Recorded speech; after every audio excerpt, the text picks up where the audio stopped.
dans tous les entrailles. Et les rognons, vous allez trouver, c'est toujours ce qui est à l'intérieur. Est-ce que vous voyez? Et le foie. La queue, au moins, c'est ce qui est dehors. Mais ça, c'est pour... Hein? Non, non, les rognons, ce sont les reins. Les reins des animaux. Est-ce que vous voyez? Ça, parce que les rognons m'ont fait beaucoup. Très souvent, j'ai lisé rognons. Et pourtant, j'ai mangé les rognons. Et je me disais, mais pourquoi il parle de ça, de donner les rognons, n'est-ce pas, en sacrifice? Ok? Donc, vous allez comprendre que dans le sacrifice d'action de grâce, pour pouvoir, c'est une reconnaissance envers Dieu. Est-ce que vous voyez? Parce que Dieu a fait quelque chose de bien pour nous. Voilà pourquoi je reconnais. Et là-bas, quand on offre, on communie avec le sacrifice d'action de grâce, c'est nous-mêmes. Est-ce que vous comprenez? Ça nous représente. Parce que nous allons comprendre qu'en réalité, l'offrande représente la personne. Voilà pourquoi le Seigneur Jésus lui-même, une personne, a été une offrande. Est-ce que vous voyez? Donc si le Seigneur a été une offrande, nous aussi, nous devons être une offrande. Est-ce que vous comprenez? Et ainsi, vous allez comprendre que, comme on nous a enseigné que nous sommes le temple du Seigneur, nous devons réellement éviter de suyer ce temple. Amen. Parce que si nous suyons le temple, même si nous faisons les actions de grâce, vous allez comprendre que Dieu ne va pas agréer. Est-ce que vous comprenez? Il ne va pas agréer. Voilà pourquoi il a été dit que l'animal qui est offert doit être sans défaut. Est-ce que vous voyez? Mais si l'animal a des défauts, l'animal ayant les défauts a toujours de la graisse des entrailles, a toujours des rognons et le foie, il a toujours la queue. Est-ce que vous voyez? Mais le fait que l'animal a des défauts, le Seigneur ne va pas agréer ces choses. Est-ce que vous voyez? Pour que ces choses soient agréées, il faut que l'animal soit sans défaut. Quand on t'observe, on te regarde. Nous sommes des animaux, n'est-ce pas? Car nous sommes des brebis du Seigneur. Alors, si nous sommes des brebis du Seigneur, nous ne pouvons pas être un sacrifice pour l'Éternel en ayant, n'est-ce pas, un pied qui boite. Si vous avez une vie, parce que les défauts, c'est réellement dû au péché. Si vous menez une vie de péché, Dieu ne peut pas vous agréer. Vous pouvez beau crier. Rabbi, qu'est-ce que tu dis? Rabbi répondra que le Rabbi a dit que le sacrifice doit être sans défaut. Quand toi tu chantes Rabbi, qu'est-ce que tu dis pour mon travail, ma promotion? Rabbi te rappelle, parce que Rabbi c'est un enseignant, il te rappelle que le sacrifice que tu es doit être sans défaut afin de pouvoir t'agréer et pouvoir réellement t'accorder ce dont tu as besoin. Amen. Est-ce que vous comprenez? Donc, nous comprenons que c'est la carapace, c'est l'animal, c'est l'autel. C'est réellement le temple, est-ce que vous comprenez, qui sanctifie l'offrande.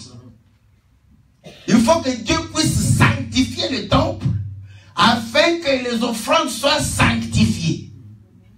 Et ainsi vous allez comprendre qu'il fallait que le Seigneur soit sans défaut, sans péché, afin que lorsqu'il s'offre, que son offrande soit agréée à Dieu. Donc, vous allez comprendre que Dieu refuse certains merci. Oui, parce que l'offrande d'action de grâce, c'est merci à Dieu. Quand tu dis merci à Dieu, Dieu regarde comme ça, ça c'est un animal avec défaut. Il ne répond pas à ton merci. N'est-ce pas? Or, vous allez comprendre que quand on est reconnaissant, c'est comme ça que davantage on reçoit des faveurs de la part de celui à qui on a manifesté la reconnaissance. Mais si tu es reconnaissant que lui n'agrée pas ça, il ne va pas réellement t'accorder d'autres faveurs. Est-ce que vous comprenez? Voilà pourquoi nous ne devons... L'offrande ne sanctifie pas l'autel. C'est l'autel qui sanctifie l'offrande. Est-ce que vous comprenez? Et ainsi, nous ne prêchons pas de cette manière que viens avec les actions de grâce, c'est comme ça que tu auras beaucoup de faveurs. Non, que ta vie soit réellement une vie conforme à la parole de Dieu. Voilà pourquoi ton action de grâce est en train de témoigner que Dieu a fait de bonnes choses pour moi. Il m'a agréé. Voilà pourquoi j'apporte l'action de grâce. Amen. Mais si tu amènes des actions de grâce, que Dieu soit loué, parce que je veux aussi m'engraisser un tout petit peu. Est-ce que vous comprenez? Est-ce qu'on va refuser ça? Moi, je ne sais pas lire ton cœur. Moi, je vais recevoir. Mais celui qui agrée, c'est celui qui lit ton cœur. Celui qui te connaît. Est-ce que vous comprenez? Voilà pourquoi la Bible dit que l'Éternel sonde le cœur et les reins et les rognons. Est-ce que vous comprenez? L'Éternel sonde le cœur et les reins. Pourquoi? Parce que ce sont des choses qui sont intérieures. Amen. Est-ce que vous voyez? Il sonde ça. Et la Bible nous dit qu'en réalité, nous avons réellement l'animal à l'extérieur et ces choses. Et la Bible dit que l'homme extérieur, est-ce que vous voyez? Et l'homme intérieur. Tu peux beau faire de la poésie. Je pars parler avec Dieu. N'est-ce pas? Des causeries intimes. De dedans. Tu impressionnes les hommes. Tu n'impressionnes pas Dieu. Parce que vous allez comprendre que pour que vous puissiez avoir une causerie de dedans, l'extérieur doit être sans défaut. C'est ça. Donc nous comprenons que tu fais de la poésie. Tu nous impressionnes. Parce que là tu te dis que non, ce sont les trucs de dedans. Mais ton dedans, nous les lisons déjà dehors. Car le Seigneur dit que si le dedans est pur, l'extérieur le sera aussi. Mais l'extérieur n'est pas pur. Dieu voit le cœur, oui. Il voit le cœur et il nous a donné les yeux pour voir ton cœur. Voilà pourquoi nous voyons ce qu'il y a dans ton cœur. C'est la mini-jupe. Nous l'avons vu dehors. Mais tu ne peux pas porter la mini-jupe si la mini-jupe n'était pas dans ton cœur. Tu ne peux pas exposer tes seins si dans ton cœur, cette exposition, n'est-ce pas, des œuvres d'art n'était pas. Est-ce que vous comprenez?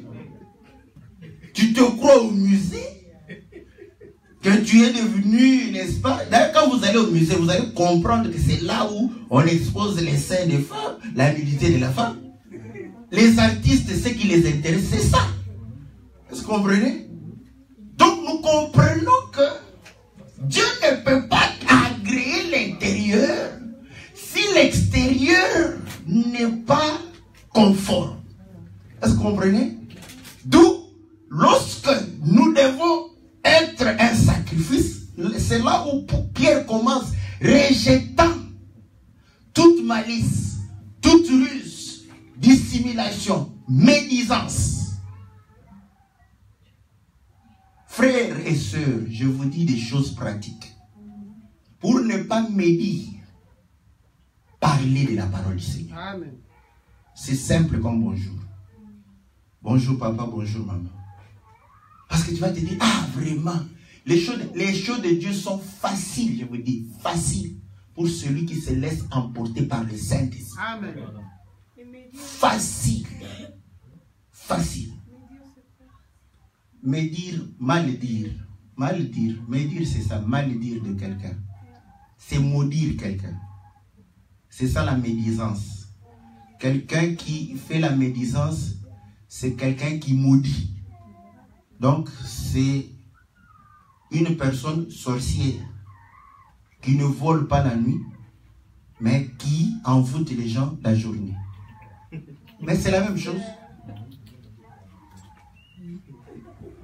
Mais les sorciers font quoi? Oh, mais vous compliquez les choses pour rien. Un sorcier maudit. Voilà pourquoi quand un sorcier t'envoûte, ça ne marche plus. Hein? C'est ça, non? Oui.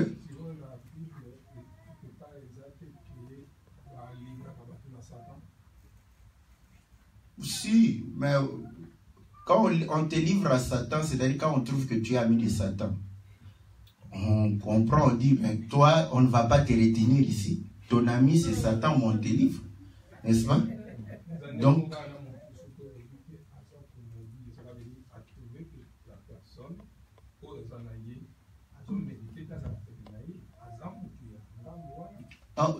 oui, mais dire, c'est-à-dire aller dire du mal de cette personne à quelqu'un d'autre. Quand tu lui parles, tu ne le maudis plus.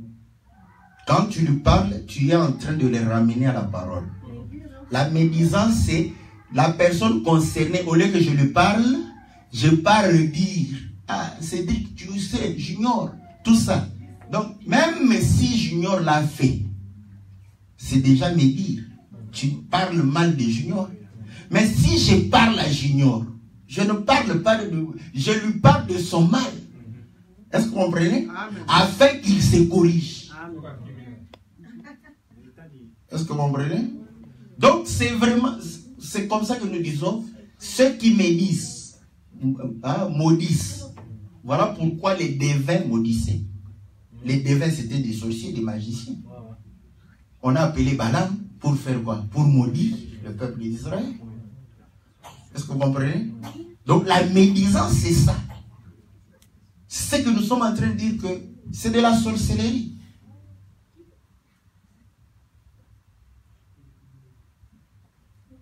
Donc nous comprenons une chose, que nous sommes agréés, n'est-ce pas, lorsque nous-mêmes, nous nous conformons à la parole de Dieu. Et ainsi, vous allez comprendre que ce qui est à l'intérieur sera agréé. L'homme intérieur. La graisse. On nous avait enseigné que la graisse, c'est le Saint-Esprit. Un homme était scandalisé. Oui, c'est le Saint-Esprit. Un homme était scandalisé. On marchait comme ça. On trouve les mamans qui étaient en train de pouvoir rôtir leur brochette. Il dit, ah, voilà le Saint-Esprit qu'on nous avait enseigné, n'est-ce pas? Parce que l'homme est resté charnel.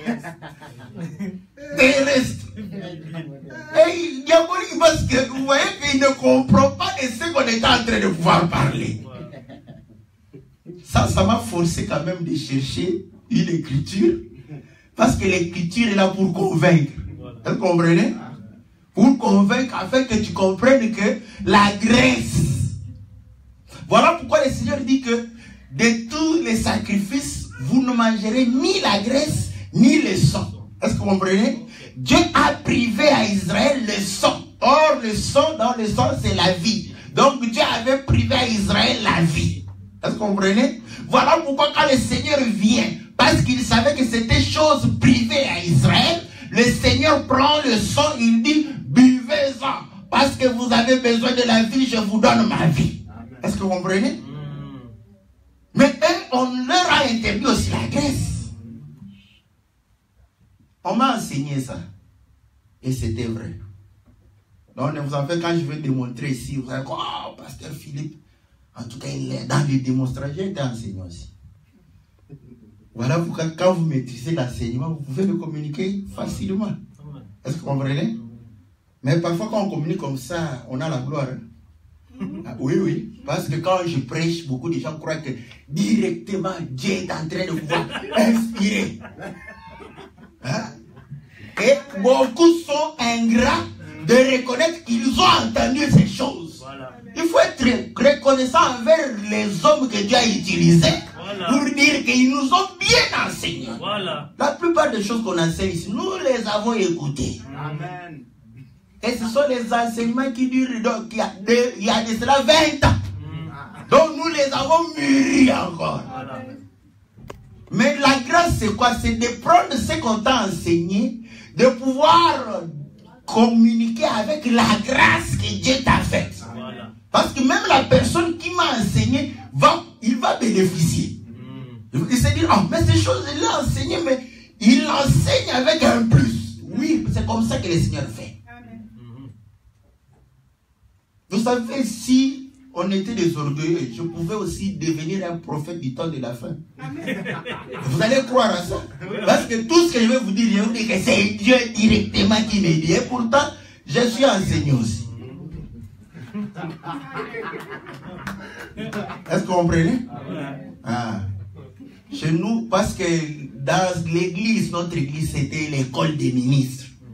On était au banc là-bas, en train de pouvoir. Dieu nous a fait grâce d'être parmi les bons élèves. Parce que dans une école, il y a les premiers et les derniers. Nous étions quand même les premiers. N'est-ce pas? Dans l'école. Donc, ça, je n'avais pas compris. Je me suis dit, mais pourquoi il peut parler de ces choses? Effectivement, parce qu'il avait besoin d'une écriture qui puisse réellement lui faire voir que Dieu, quand il refuse à Israël de pouvoir manger la graisse, c'est avec un but. Disons dans le livre de Jérémie,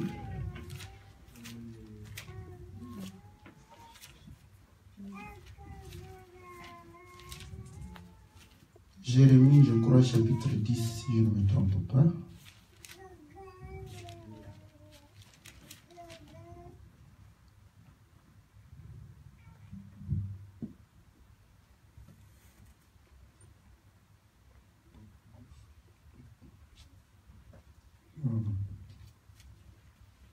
C'est Jérémie 31. Jérémie 31. Au verset, je commence au verset 10. Nation, écoutez la parole de l'Éternel et publiez-la dans les îles lointaines. Dites, celui qui a dispersé Israël le rassemblera et il le gardera comme le berger garde son troupeau. Car l'Éternel rachète Jacob. Il le délivre de la main d'un plus fort que lui. Ils reviendront et pousseront des cris de joie sur les hauteurs de Sion. Ils accourront vers les biens de l'Éternel, le blé, le mou, l'huile, les brebis et les bœufs. Leur âme sera comme un jardin arrosé. Ils ne seront plus dans la souffrance. Alors, les jeunes gens se réjouiront à la danse. Les jeunes hommes et les vieillards se réjouiront aussi. Je changerai leur deuil en allégresse et voilà.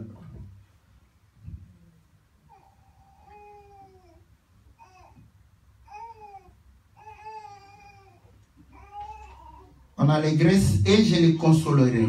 Je leur donnerai de la joie après leur chagrin. Je rassasierai de graisse l'âme des serviteurs. Alléluia. Est-ce que vous voyez? La graisse, c'est la nourriture de l'âme. Oh, le Seigneur dit, je ferai une alliance où je mettrai mon esprit sur leur âme. Est-ce que vous comprenez? Écoutez, les circonstances, il dit que, nation, je vais rassembler mon peuple. Je vais les délivrer de celui qui était plus fort qu'eux. Donc nous comprenons qu'il va racheter Jacob. Maintenant Jacob est dans la perdition, c'est dans la divagation. Est-ce que vous voyez? Donc vous allez comprendre que quand il va rassembler Israël, Joël dit quoi? Joël 2. Vous allez voir, lisons Joël, vous allez voir que ce sont les mêmes circonstances. Joël 2.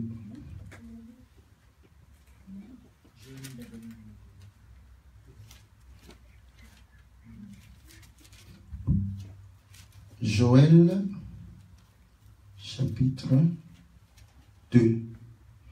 Je commence au verset 18. L'Éternel est ému de jalousie pour son pays.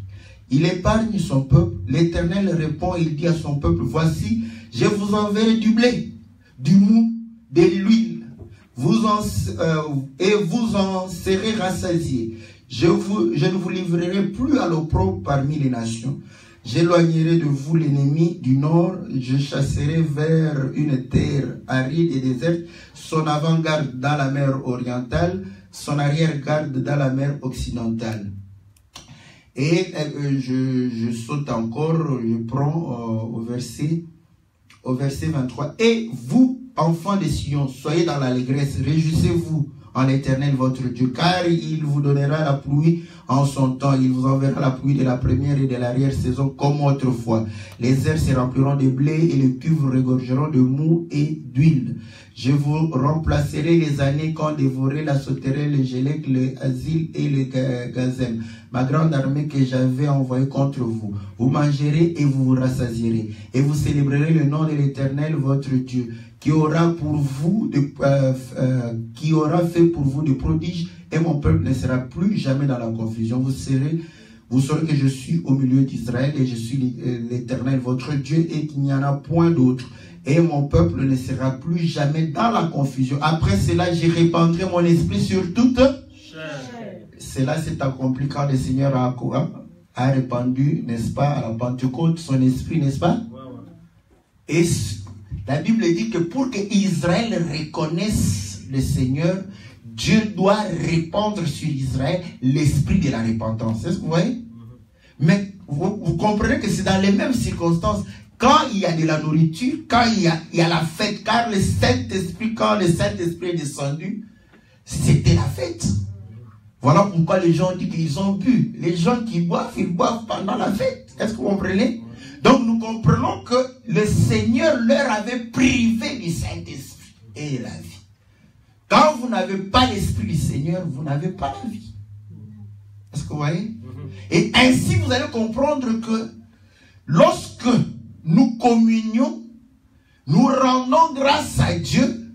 Ceux qui doivent rendre grâce à Dieu, la Bible dit que lorsque nous prions, nous ne savons pas ce que nous devons prier. C'est le Saint-Esprit qui vient réellement nous aider afin de pouvoir dire des choses à Dieu. Est-ce que vous comprenez? Il faut dans la prière se laisser emporter. Il ne faut pas réfléchir dans la prière. Parce que vous réfléchissez beaucoup. Je ne connais pas les versets. Dieu n'a pas besoin des versets parce qu'il les connaît. C'est lui qui les avait donnés. Parle de ce qui se passe dans ton cœur. Toi, quand tu veux parler à Dieu, tu commences à chercher les versets. Tu ne parleras pas. Bon, tu lis rarement la Bible. Comment tu vas prier? C'est comme ça que tes prières sont limitées. Hein? Non, non. Non, nous disons, quand tu as une charge, la prière, c'est un dialogue. Quand tu viens me parler, tu ne me parles pas de Shindaour. Non, non. Tu me parles par rapport au problème. Maintenant, quand on se laisse emporter, n'est-ce pas, et que ce n'est pas de la fabrication, parce qu'il est interdit de fabriquer l'huile d'onction. Est-ce que vous voyez? Tu ne fabriques pas. Si le Saint-Esprit en toi veut glorifier Dieu indépendamment de ton intelligence, tu vas par là, hein? Ça ne dépend pas de toi. Ce que nous condamnons, c'est que les gens fabriquent l'onction, l'huile d'onction. Voilà. C'était interdit. Exode 31, interdit de fabriquer l'huile d'onction. Quand toi-même tu sais que tu ne parles pas en langue, mais tu veux impressionner les gens, ça c'est mauvais. Mais laisse-toi emporter par le Seigneur. Amen. Parle au Seigneur comme tu parles à un homme. Ne cherche pas à compliquer. Quand tu as mal, tu as envie que le Seigneur te donne réellement le logement, tu lui dis. Simplement, Seigneur, j'ai besoin d'un logement. Comment je dois me trimballer par-ci, par-là? Il comprend ça. Il Il ne comprend pas ça seulement quand tu dis que Seigneur, Israël était en errance avant, ça et là. Tu les as amenés jusque dans là, le Seigneur comprend ton problème. Ton problème, le Seigneur le comprend simplement aussi. Est-ce que vous comprenez?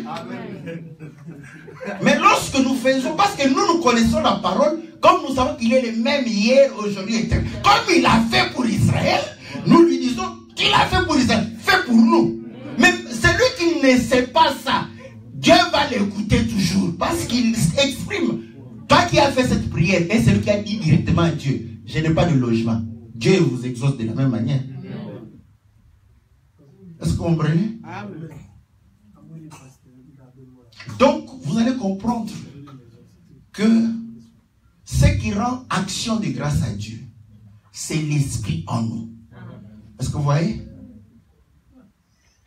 Et voilà pourquoi vous allez comprendre que les rognons, car le Seigneur dit, ils sondent le cœur et les rognons. Hein? Pour que vous puissiez les reins. Or, dans les reins d'Abraham, il y avait le fils. Est-ce que vous comprenez?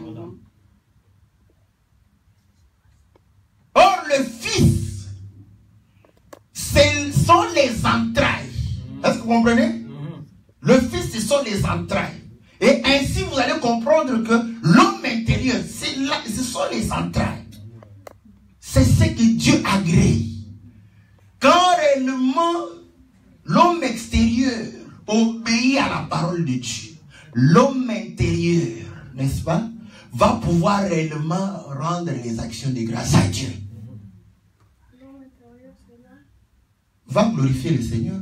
C'est là qui va glorifier le Seigneur. Et cette âme sera agréée à Dieu. Ça sera une bonne nourriture. Est-ce que vous voyez? Bon, la queue, comme elle est à l'extérieur, on va pouvoir prêcher ça après. Ah, vous ne serrez pas la tête, vous serrez la queue. N'est-ce pas? Bon, je parle rapidement de la queue, n'est-ce pas? C'est là où nous disons, nous ne faisons pas de la logique. Parce que là, on dit, vous ne serrez pas la tête, vous ne serrez pas la queue, vous serrez la tête. Automatiquement, vous voyez la queue, ah. Est-ce que vous comprenez? La queue, oh, c'est problème, n'est-ce pas? Là, on aime toujours la tête. Aujourd'hui, nous allons aimer la queue. Amen. Dieu mange la queue. C'est la nourriture de Dieu. Il faut manger la queue. Ah, voilà, il mange ça et le ngombe, mais il refuse d'être la queue. Aujourd'hui, nous devons être la queue. Est-ce que vous comprenez? Donc, on dit dans le sacrifice de menu bétail, il faut offrir la queue entièrement. Ok? Vous allez comprendre que Moïse avait un bateau de commandement. Est-ce que vous voyez? Toi, brebis, tu ne dois pas aller de ce côté-là. Reviens ici. Est-ce que vous comprenez? Toi, tu n'écoutes pas. Oh non, je ne suis pas encore convaincu. Mais est-ce que c'est un problème de conviction ou de pouvoir respecter la parole? On comprend que toi, à la maison, tu vas toujours t'entêter devant ton mari pour dire que je ne suis pas encore convaincu. Il est dit, femmes, soyez soumises sans même être convaincues à vos maris. Est-ce que vous comprenez? Donc nous comprenons que le bateau était en train de pouvoir ramener le peuple et conduire le peuple. Et le Seigneur dit, jette ce bâton. Il va jeter, le bâton devient un serpent. Est-ce que vous comprenez? Là, quand le bâton devient un serpent, Moïse avait peur. Il avait peur parce qu'il dit, si je touche, je meurs. Est-ce que vous comprenez? Car le serpent, s'il te mord, tu meurs. Dieu lui dit non. Il y a une partie agréable pour toi. Il faut toucher à la queue. Tu ne vas pas mourir. Est-ce que vous comprenez? Or, le Seigneur lui-même dit, tel que Moïse a élevé le serpent des rats, le Fils de l'homme, il se compare au serpent. Est-ce que vous comprenez? Or, le serpent, lorsque nous lisons dans Genèse 49, Nous voyons que c'est Dan qui est juge. Est-ce que vous comprenez? Quand le jugement vient, c'est pour condamner. Mais pour ne pas être condamné, il faut toucher à la queue. Est-ce que vous comprenez? Et le Seigneur dit aux pharisiens, parce que vous avez refusé ma parole, cette parole sera un juge pour vous. Sera un jugement pour vous. Est-ce que vous voyez? Maintenant, ceux qui ont cru, la même parole n'est plus un jugement, mais c'est une parole qui les sauve. Voilà pourquoi dans Ésaïe, je crois, 14 ou 4, où le Seigneur dit que j'enlèverai la tête et la queue. Là-bas, il dit la tête, c'est le magistrat, le pouvoir. La queue, c'est le prophète. Parce que le prophète, c'était un prophète de mensonges. Voilà pourquoi le Seigneur voulait enlever. Mais s'il était un bon prophète, vous allez comprendre qu'un bon prophète et un bon roi, n'est-ce pas, en Israël, permettent au peuple de pouvoir être agréable. Est-ce que vous voyez? Donc, la tête, c'est le roi. La queue, c'est le prophète. Mais le prophète vient enseigner. Est-ce que vous comprenez? La queue, c'est l'enseignement. Voilà pourquoi, pendant la consécration d'Aaron et ses fils, on va prendre la graisse et les rognons, le foie et la queue, leur mettre sous leurs mains, après, n'est-ce pas, balloter, agiter de côté d'un autre, et prendre ça et mettre sur le feu et dire que c'est les sacrements de consécration. Et ainsi, on vient écouter la loi auprès du sacrificateur. Voilà. Parce qu'il est la queue qui enseigne le bon enseignement. Est-ce que vous comprenez? Donc, si tu es la queue de l'hippopotame, tu auras le royaume. Voilà. Lisons. Job chapitre.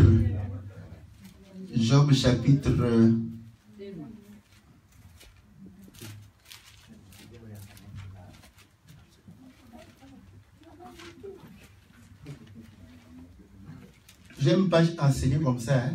Trop de réma. On reste dans les rémas, en train de voler en haut. Les gens ne descendent plus. En train toujours de voler. On attend. Quand est-ce qu'ils vont descendre? Un ballon ballotté par le vent. Vous ne descendez plus. Oh, mais descendons. Mais toi, si tu prends l'avion, vous faites 2 jours. Tu vas commencer à prier Dieu. Pour dire que non, qu'on atterrisse. Est-ce que vous comprenez? Voilà.